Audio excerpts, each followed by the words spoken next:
intro here and we'll go live.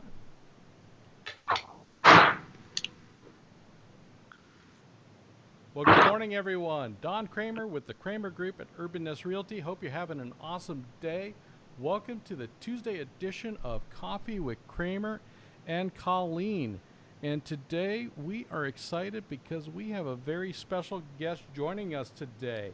We have Chef Nicole Brisson, who is currently the consulting chef for SBE. Nicole, thanks for joining us today. Thank you for having me. Cheers. Do you have a morning beverage to start your morning? Yeah, I need to get one still. Excellent, excellent. Colleen, everyone's excited to see you here back on the interwebs. Welcome back. What you been doing? Good morning. Truth be told, besides outside of general real estate, we are moving. So the fun part has been getting the homes ready from one house to another. So productively moving from one home to another. We're excited. So you just don't have enough real estate in you. You decide, you know what? Hey, I'm just going to do some real estating myself. We did. Yes, we did. It was a perfect time to sell the home we're in, 2-story, go into a 1-story, and the perfect house came on the market. We are making it our home. Nice. Simple. Well, looking forward to seeing the new place here, Colleen, soon. And as you know, don't just do it for everybody else, Don. What's that? We do it. We don't just do it for everybody else. We do it for ourselves as well. Exactly. Well, we're excited today. So Chef Nicole Brisson's joining us here on Coffee with Cramer and Colleen. And, as I was speaking with Colleen earlier today and other people, I said, I could probably talk to Nicole, ask Nicole questions on food and Italian food and all things, probably for about a week and a half. But she's got work to do because she is a busy woman. But I want to give everyone a little background today. So Nicole is deserving, if I would say, of the term top chef, she's it. She's been in Las Vegas for more than 15 years and has been the culinary director and executive chef for some of the most prominent restaurants in Las Vegas, including B&B Ristorante, the great Carnevino Steakhouse, and was executive chef and opened up the all-popular Eataly at Park MGM. Now, if you have not seen Nicole leading a kitchen brigade in Las Vegas, you may have seen her on several shows, including Food Network's Chopped and Beat Bobby Flay. So I'm going to have to look up that one because I hope you road smoked them, Nicole. I unfortunately not, but okay. Well, we're gonna need to get kind of like a Rocky 2. You need to come back and beat him there. And she became the first female chef first chef appointed to the board of directors of Southern Nevada Health District, and has recently served on the board of Urban Seed Las Vegas. Now, Nicole's journey into the culinary scene began at a very young age with her family, and took her to the prestigious Johnson and Wales University, where she graduated. Now, two people that Nicole cites as critical to her career were food writers Molly O'Neill and Faith Willinger, who fostered her love of cured meats and fresh produce both in the United States and Italy. And thanks to her relationship with Willinger, Nicole was able to secure an opportunity to work at two important food establishments in Italy. One was, I'm hoping I'm pronouncing this right, Sobreo in Firenze, or Florence as we know. Gibraltar. And Dario Cecchini's Butcher Shop in Chianti. And more on both Faith and Dario here in today's episode. And most recently, Nicole was a semifinalist for the Best Chef Southwest with the James Beard Foundation. And currently, Nicole is chef consultant to the SBE group on a project involving Dario Cecchini, as well as she is coming to us today from Pizzeria Manzu, one of, I know, Colleen's favorite places, but also one of mine. So welcome, Nicole. It's great to have you. Thank you. So Nicole, let's kind of dive into what. Okay, you're at Manzu right now. You're also doing some consulting work. What's going on currently? Ironically, my life is still pretty hectic. um, yeah, I'm halfway between LA and Vegas right now. So half of the week I spend in LA, and we're developing the Dario Cecchini concepts to come to the States. This is very exciting for me because my career has kind of come full circle, and it's just very exciting for me to be able to work with him and also just kind of translate who he is to the American palate. You know, Dario's very unique. He's very passionate. And when you're out in Italy and you're out in Penzano, you feel the passion, but try to articulate that through recipes. And his food has been just been really exciting, and it's also been very nostalgic for me. So when I'm not doing that, I am back in Vegas, and I'm helping Gio here at Manzu. Gio and I have known each other for over 17 years. We've done many slow food events and project dinner tables and different events over the years and farmers markets together. So we figured during something like COVID, why not kind of combine powers and passions and really kind of just go full force into the future. And he needed the help, and I had the time. So it's been really fun us collaborating, and we just wrote our first dual collaboration menu, and we'll launch that on Wednesday, so tomorrow. Fantastic. Is that taking Manzu beyond what we typically, which is fabulous pizzas and antipasties and things of that nature? It's all inclusive. So what we've done is we have a pizza pasta menu. That's all the Manzu classics, and then we have an a la carte menu, and then we have the fun menu, which is pretty much where Gio and I get to create and get to offer something unique to the public, and that'll be seasonally changing, kind of monthly, depending on what's going on and who we want to feature. Eventually, we would really like to do a chef tribute series to all the chefs that have influenced our careers and that we know and love, and maybe kind of articulate the menu around them and their passions and the food that we love about those chefs. That's awesome. Colleen, I know Manzu is a favorite of yours. You know, I was introduced to Manzu by my daughter and her boyfriend, and they work at Apple, but he's a musician, she works at Apple, and a person at Apple that works with my daughter absolutely said it is a place you cannot go without trying. If there's one place you've got to go, because he said it's not pizza. You just have to experience it. And so he took my husband and myself there along with my daughter and her boyfriend, and I fell in love with everything. I think we ordered one of everything on that menu. So I just love it. I love it. Well, you're right, Colleen. It's not just pizza, because what Gio does that's so interesting and unique, I think, to Vegas is he took his great grandmother's starter from Sicily, and he combined that with the yeast on the apricots that knew in our orchard. So I feel like it's really a special kind of compound starter that he uses that's part Italy, part Vegas, and he's really brought that into such a special thing here in Vegas that I think it's a hidden gem that a lot of people don't know about. Yeah, it is amazing, and I am, no offense to anyone, I am not a pizza lover. You know, I'm not. That's not pizza. The meal is an experience, and if you understand and listen to what's gone on with the food and how it's prepared, and especially the starter, everything on there. So Nicole, and that kind of leads to a lot of things because, you know, I remember it wasn't very long ago, you know, and I know we're kind of using I hate to say this, I'm using pizza probably in a discounted term, but 10, 15 years ago, our Highline pizza was local was Metro Pizza, which we had some great styles and things of that nature, but then it was pretty much chain production and maybe some delivery shops.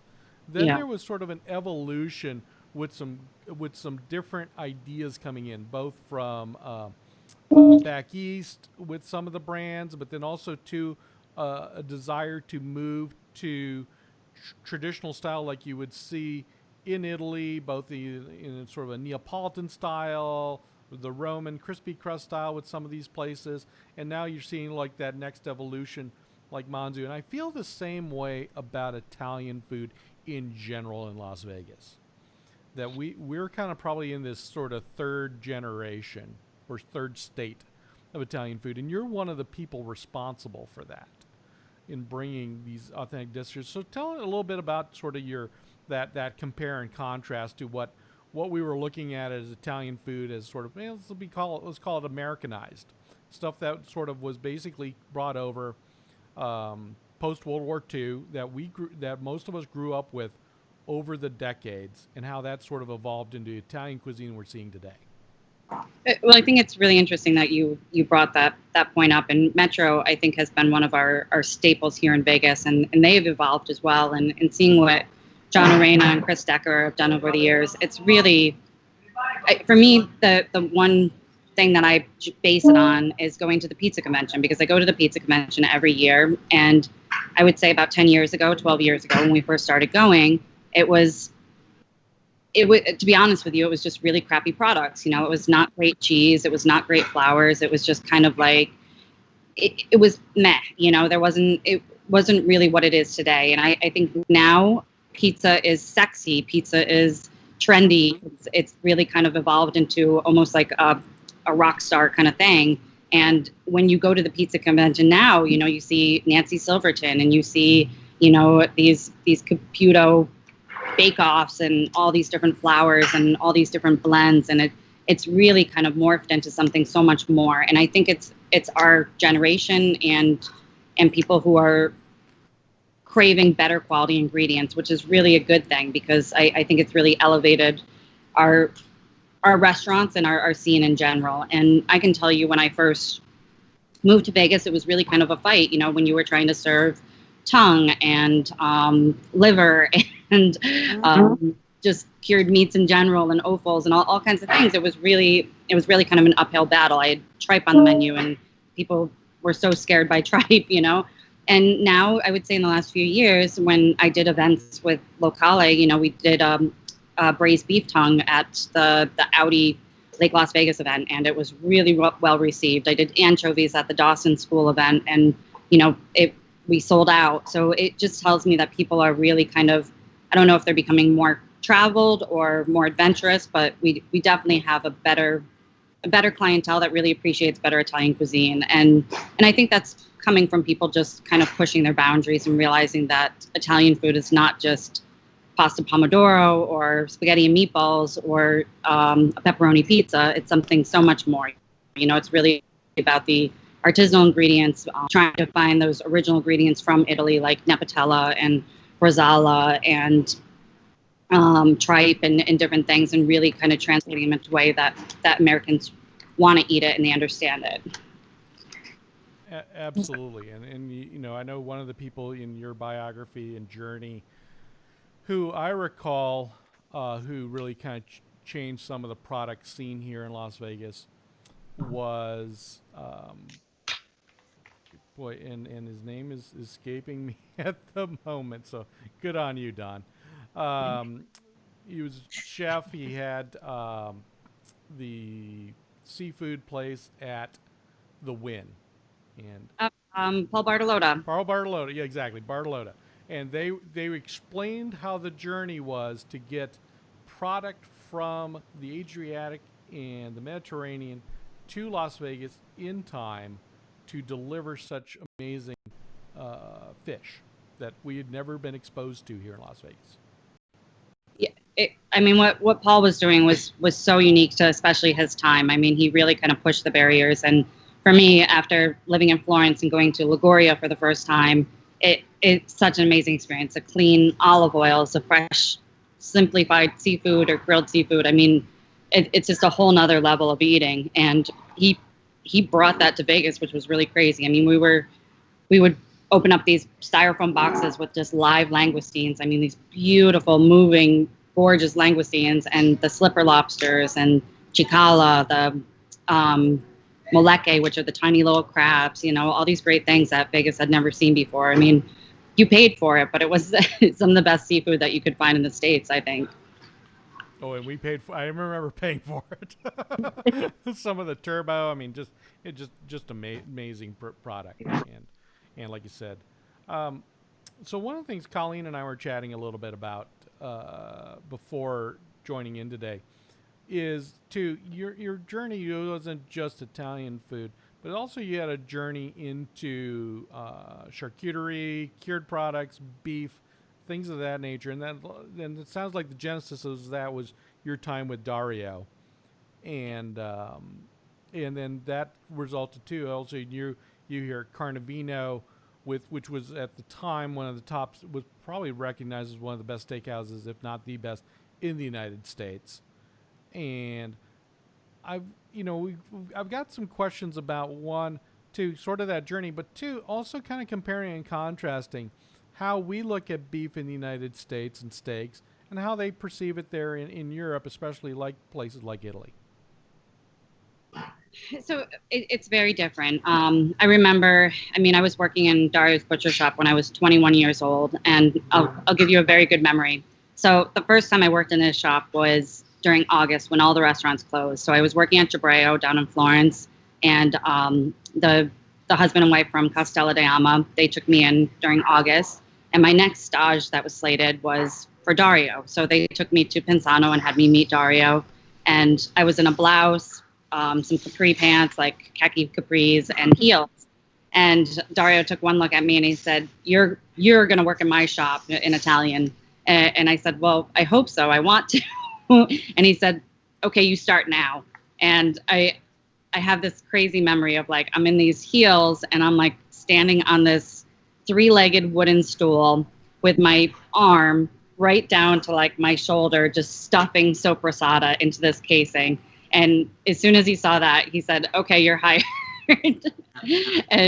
But that was what the butcher shop was. The butcher shop was fun. It was a lot of hard work, but it was really about everything that Dario is, and he's all about respecting the animal. So, he's a machine. He's up very early in the morning. He's bringing the refrigerated truck to Pinzano with the sides of beef, and the beef that he uses is, you might recognize the name, it's Chianina. It's those very large white cows that you see in Italy, very broad shoulders, giant heads. They're beautiful, very beautiful. And the beef is different. It's slaughtered much older, which I think is interesting to compare that and contrast it to the States. And so you get bigger. The classic cut that you have in Florence is the Bistecca di Fiorentina, which is a very thickly cut porterhouse. Right. And it's beautiful. It's red. It's deep. And it's partly because a lot of the beef that you find in Europe is grass-fed. So you'll see that very rich, raisinated, crimson kind of color. And when you're cooking steak in Italy, you're doing it on an open fire at very high heat. So you really just want to get that beautiful crust. And you're typically eating it very, very rare because it's just great, amazing beef. What I can compare in the States, when I ran the aging program for Carnevino, we were getting all of our product directly from Nyman. So we would get in whole primals. They would be whole 75, 80-pound ribeyes, 65-pound short loins, which you get the porterhouse on one end, you get the New York on the other end, or I'd get whole strip loins that we'd cut the New Yorks down. And the reason why that program was so unique to Vegas was because, it's a 5,000 square foot dry aging facility in the middle of the desert. And then also we're doing everything ourselves. So every Monday, my chefs and I would do what we called Meat Throwing Monday, where we would be there and we would rotate the product. We would bring in the new inventory, which would be just a pallet of whole primals, and we'd be covered in meat, fat, and blood. So by the time those steaks made it to Carnevino's table, they spent 3 months with me. So they were really like my babies. We really cared about the product and calculated every step of it. The difference that I see when I eat American beef compared to European beef is that kind of sweetness from the corn. It almost has like that buttered popcorn kind of flavor, right, because of finished on grain typically. And in Europe, when you taste beef, it's always like that herbaceous, kind of clean, grassy kind of flavor profile. But I do see more and more grass-fed being brought to the States, and just more farmers kind of introducing into their programs. And I think it's really good because it's good to have a balance of both, No, absolutely. So it sounds like too, that it was just probably both, sort of practices, habits, and production. Our needs in the United States were different from a beef side versus say Italy or Spain or things of that nature. It sounds like. Can I interject a novice question? Yes. The aging, or and it's not the aging after slaughter, it's the age of the actual animal. Sounds to me like in Italy or outside of America, they are older, but I was always taught that the older they are, the tougher they are. So help me understand, because you're telling me that is some, and I've tasted it, fabulous beef or flavorful meat, but there's an age difference, seems to be in the States. They're not that old. No, mainly because we can't keep up with the beef production is why in the States we slaughter at that 35-month kind of mark. But I mean, the bigger the cattle, yeah, it can get tougher, and also grass-fed can typically be a little tougher than grain finished, and I think that's why the American palate is used to grain finished. But I don't know. I mean, there's a lot of other kind of purveyors that I've been leaning on, like there's Tasmanian beef that I brought to Eataly and that I brought to Locale as well, and that's becoming very popular out of Tasmania, obviously, but that's all grass-fed, and they also do a vintage beef, which is a much older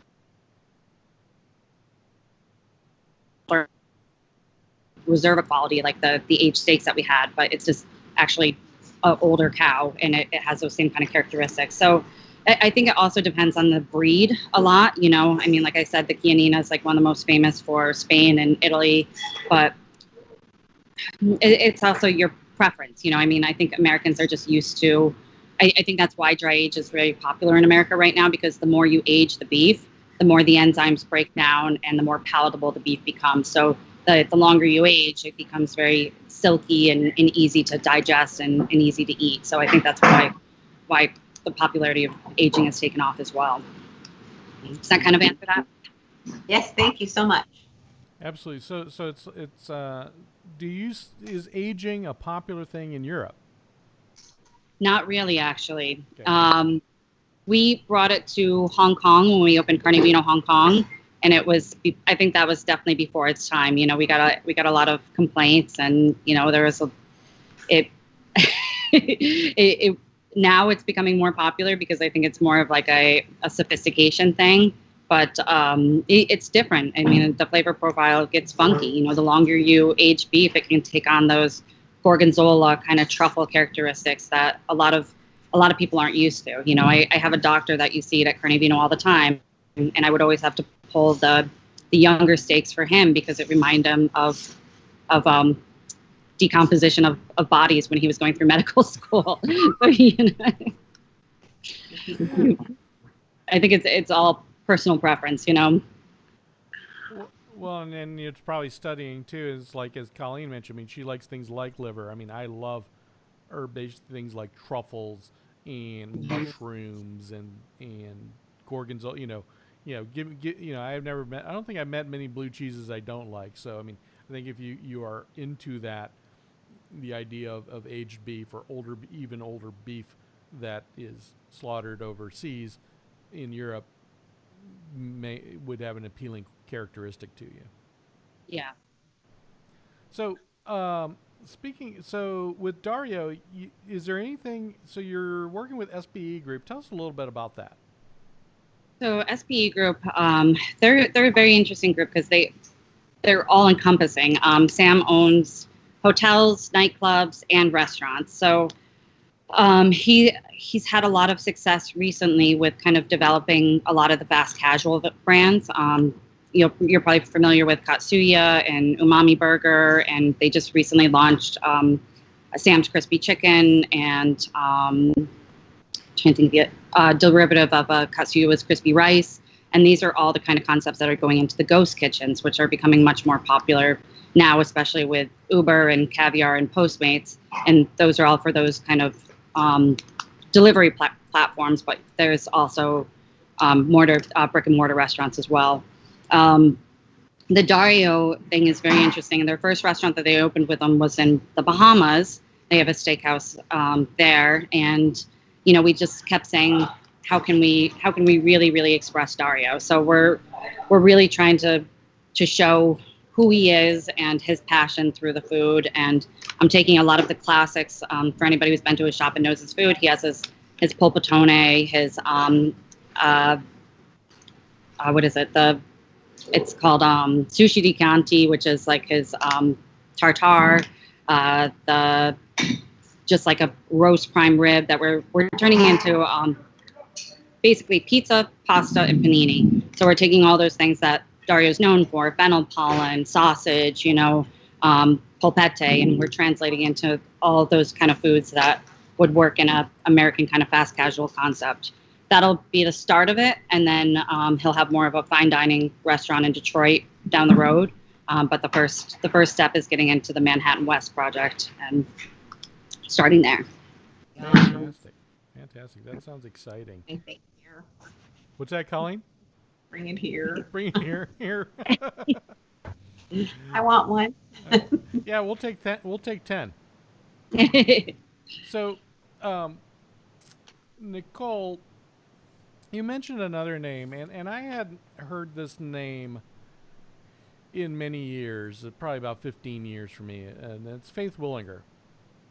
And the reason why she had wrote probably one of the leading books at the time about where to eat in Italy, because it just so happened like, okay, I want to go to Italy for a few weeks. And so there was two things. One, saw the book. Two, went to Mario Batali's website at the time, which he talked about the different regions and talked about Emilia Romagna and talked about this restaurant in Modena that a couple friends also recommended. And then maybe you're aware of it. So between Faith and Mario's quote, which was, if you're in Italy, wherever in Italy, you must go to this restaurant. So I'm not sure if you've been there. It's a Salumeria as well, called Osteria Giusti. Yes, I've been there. It's amazing. Yeah, exactly. I mean, we went in one day. We drove by. I dropped my wife off. I said, I think it's down that way in Modena.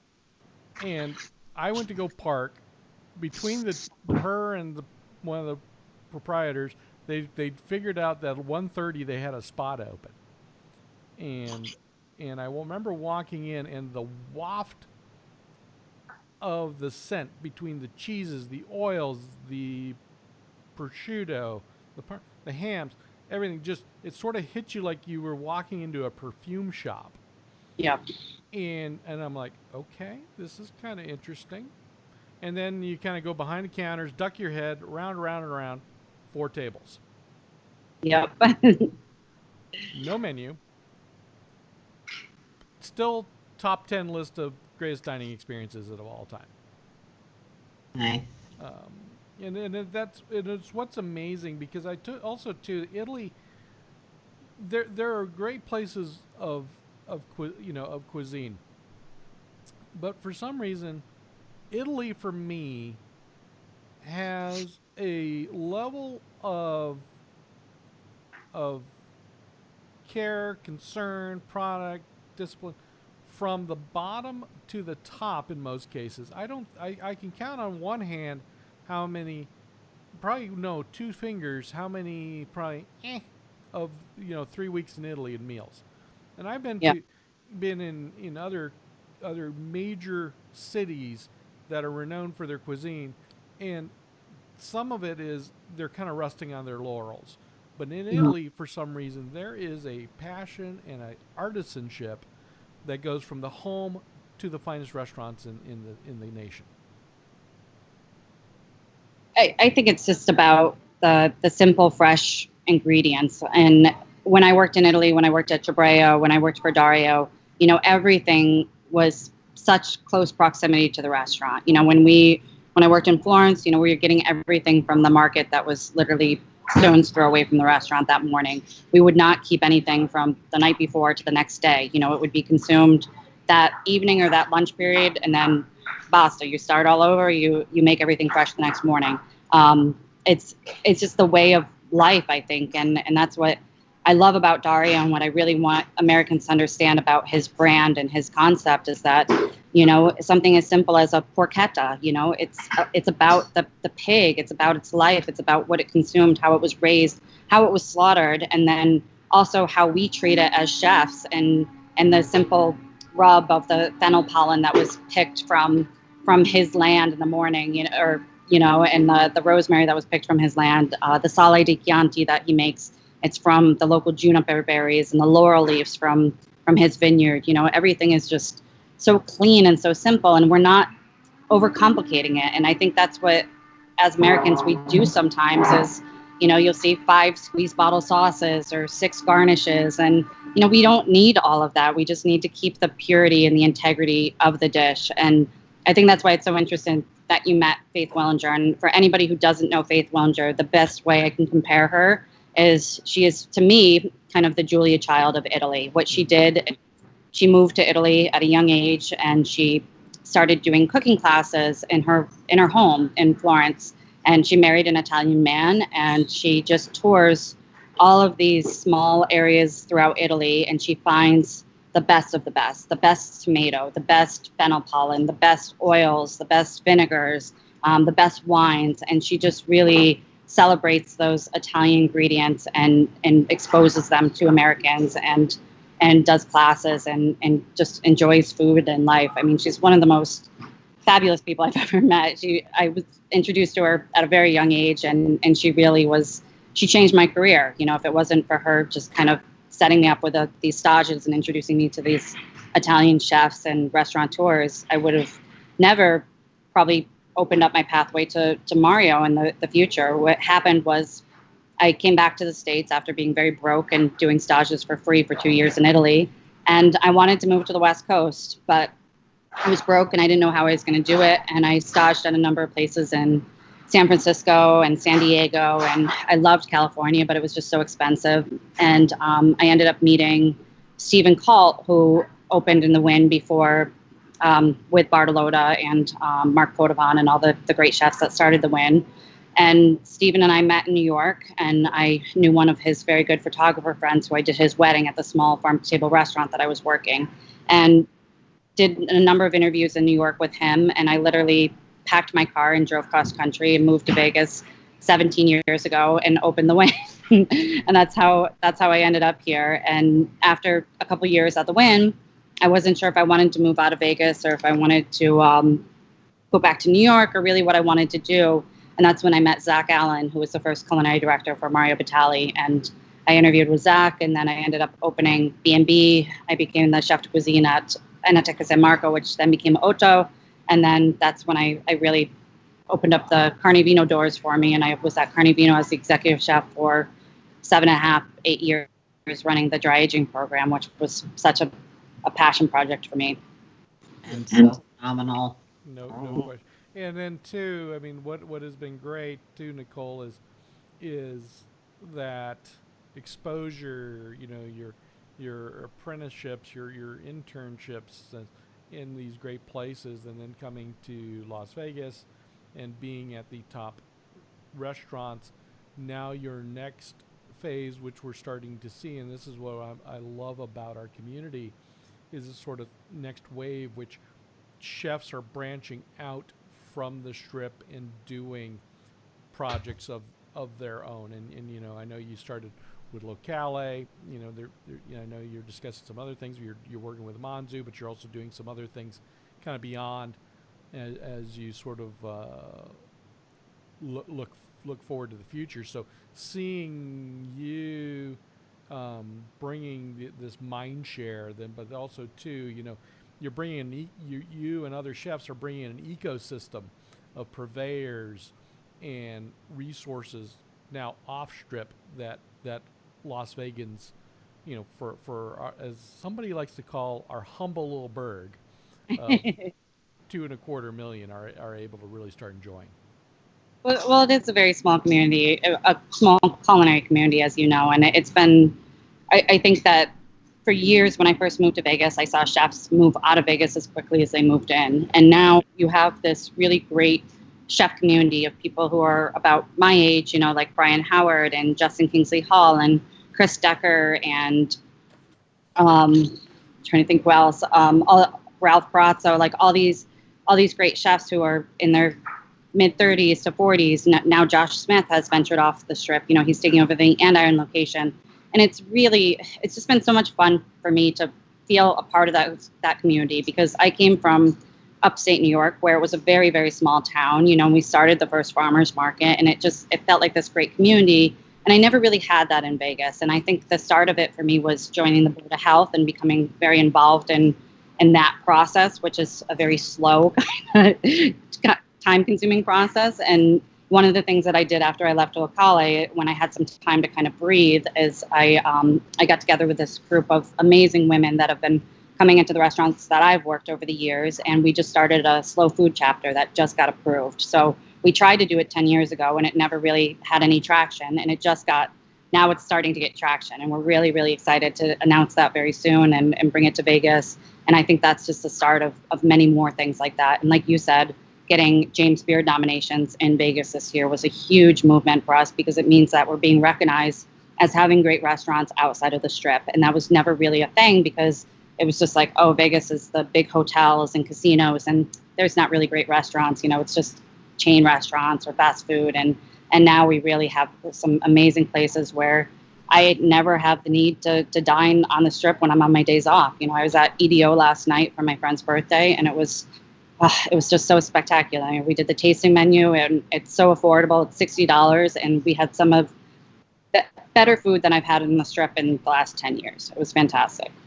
Oh, EDO is one of my favorite places. I mean, that to me is the closest to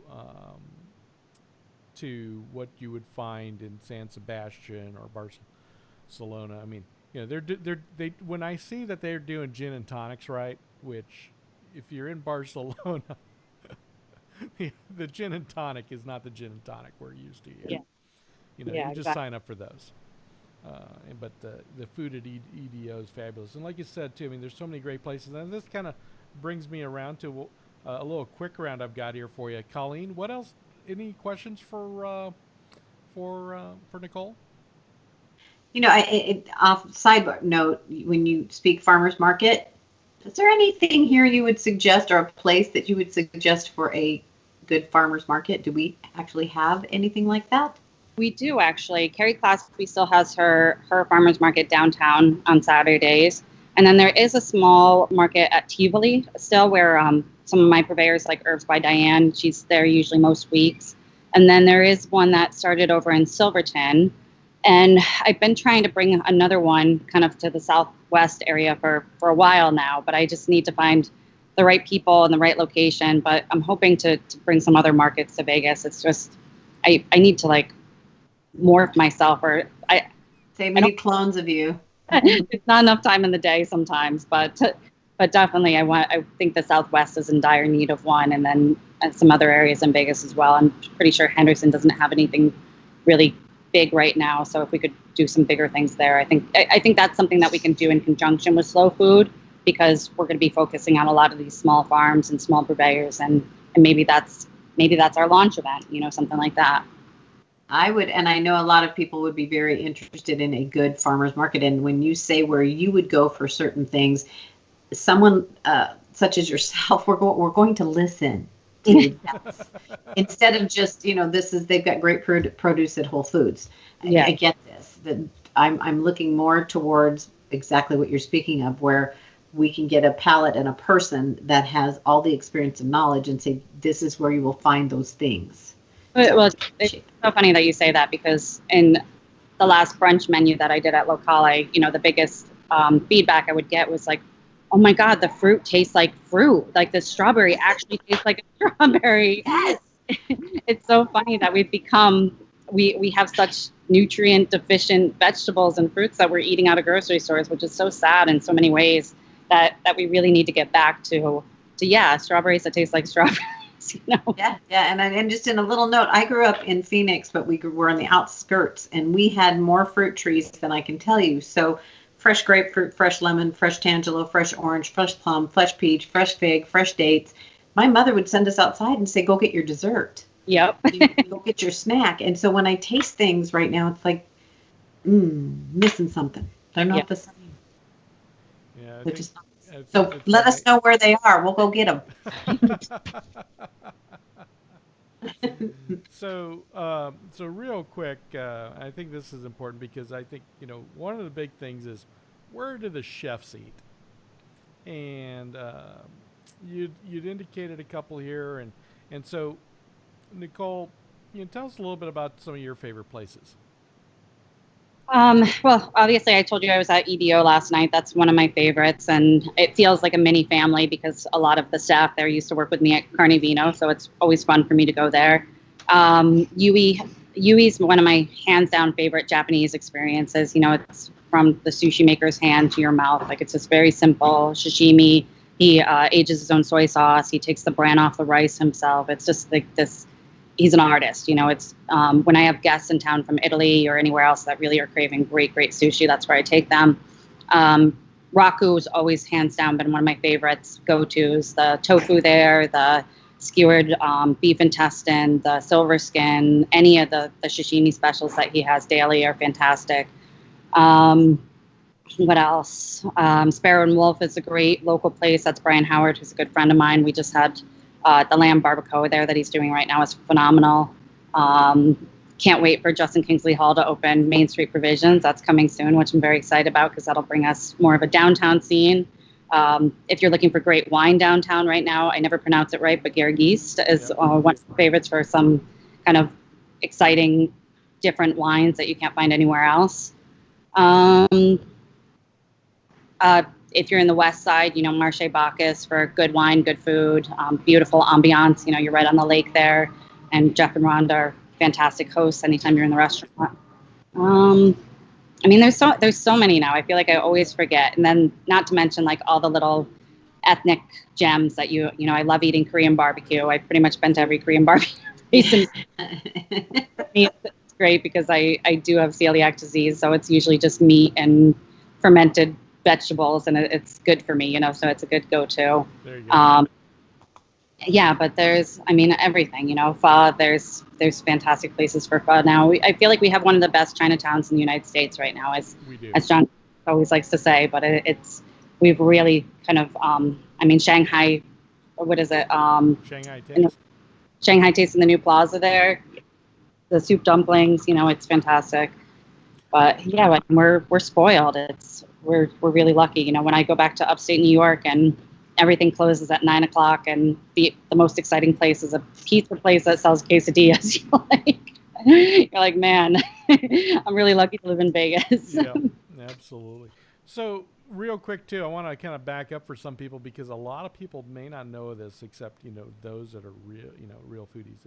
It is UA edame for sushi.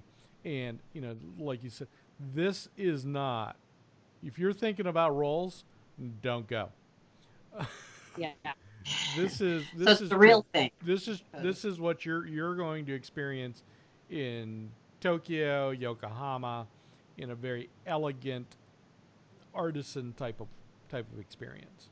I took Adam Perry Lang there a week after he left Tokyo, and he said it's the closest that he's been to a restaurant in Tokyo in the United States. And it's funny because you're driving into a plaza near a gun range, and then you open up these doors to this, you're transported to this entirely different experience.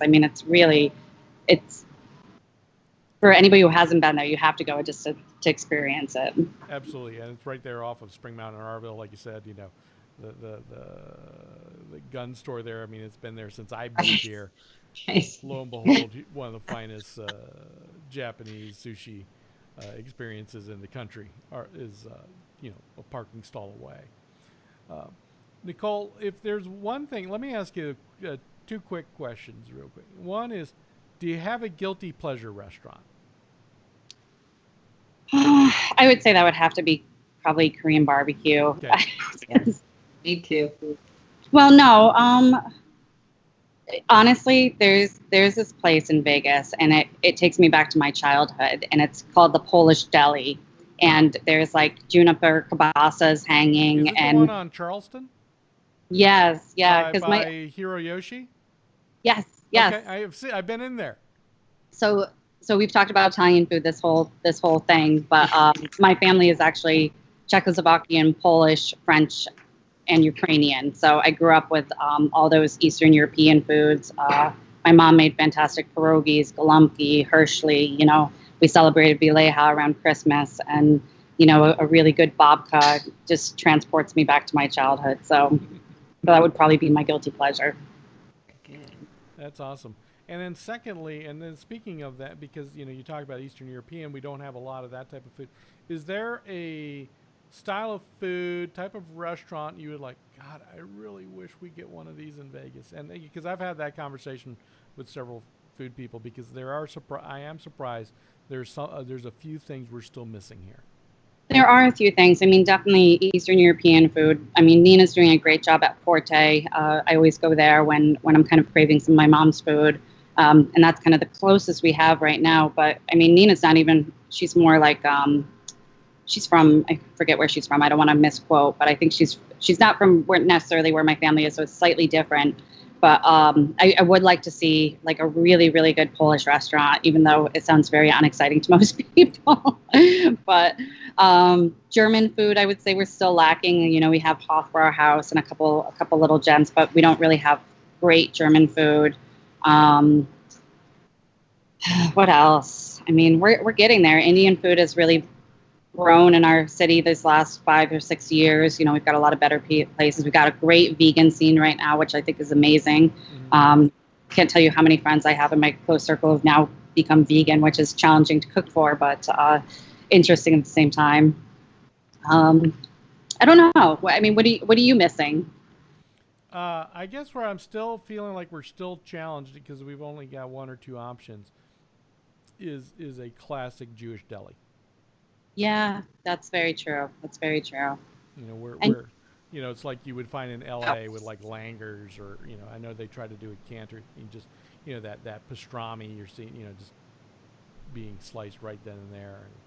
Yeah, and that kind of diner scene too. I mean, John Church just opened up Dynasty's Diner, which he's using a really quality product and bringing it into that diner environment and elevating the diner scene, which I think is fun. But I think we could use more of those too. Agreed. Absolutely. Well, this has been fantastic. Colleen, anything you want to? Oh, for days. I just want to follow her around and. Well, you can put on a chef's coat, meet her at Manzu. I'm sure she's got a couple of onions we could start chopping. For all week, so come see me this week. Yeah. No, thank you so much. It's been absolutely wonderful. Hopefully we will be able to do this again. I know your time is precious because it sounds like you're doing more things than I could ever juggle in my life. Well, Nicole, this has been terrific. We greatly appreciate you having on. We've had quite a few people like in and chime in. And if you've got a question for Nicole, definitely do us a big favor. Reach out. We'll try to get with Nicole to get those questions answered. And this has been a privilege. Like I said, we could go on for hours, and it's like, okay, I'd be asking Michael, saying, okay, well, Michael, what kind of good Italian wine you got open? Because we got to keep chatting here for a while. Well, let me know. I'm always happy to be here. So fantastic. And so real last point too is the menu that you're working on. When does that come out? So we can give it a shout out. Our first collaboration tasting menu, it'll be a 4-course with 2 choices on each course. That'll start tomorrow. We open for dinner service tomorrow night, and that'll go through. I think we're going to run this for at least a couple of weeks. Gio and I have to kind of feel it out if we're going to do like 3-week spans of time on each menu and then change it up, so we're not just killing ourselves every week. And especially with me traveling back and forth, I'm kind of at the mercy of travel. So we play it by ear weekly. Fantastic. And for those that are interested in this menu, it is at Pizzeria Manzu. If you have not been there, they're open for both lunch and dinner, correct? Even with COVID going on right now? Just dinner right now with everything. So they're just doing dinner service. And 4 o'clock to 10 o'clock. 4 o'clock to 10 o'clock. And it's on the corner of Flamingo and Jones. Little strip mall there. You do yourself a favor. Plan to go. It's a wonderful experience. And Saturday night we have jazz night, which is unique to Vegas. So come see the jazz on Saturday nights. Awesome. Very nice. Have I heard right that Gio does a little crooning himself? He originally was. I mean, that was his passion, was an opera singer. I mean, he could put Pavarotti to shame. I mean, it's really The first time I heard him sing, I almost cried. It's really, if you haven't seen it, the set of pipes on him is amazing. I mean, I was in awe. That's terrific. That's terrific. Well, Nicole, this has been a pleasure. Like I said, we could go on and on, but I know you've got a busy schedule. And again, for those tuning in today, do yourselves a favor. Check out Pizzeria Manzu. That tasting menu that Nicole's been working on there is getting ready to come on out, and schedule a dinner over there and support local restaurants. Thank you. So, again, ladies and gentlemen, thanks for tuning in to Coffee with Cramer and Colleen. I'm Don Cramer. I'm Colleen Schaefer. And as we love to say, we're here for you because more now than ever, your real estate experience matters. So give us a call if we can help you with buying, selling, or investing in real estate. But we love bringing these shows to feature about Las Vegas, not just real estate, but about the lifestyle, community, and those that, as my good friend John Curtis loves to say, make up our humble little burg. Till next time, we appreciate you tuning in. Take care. Bye-bye.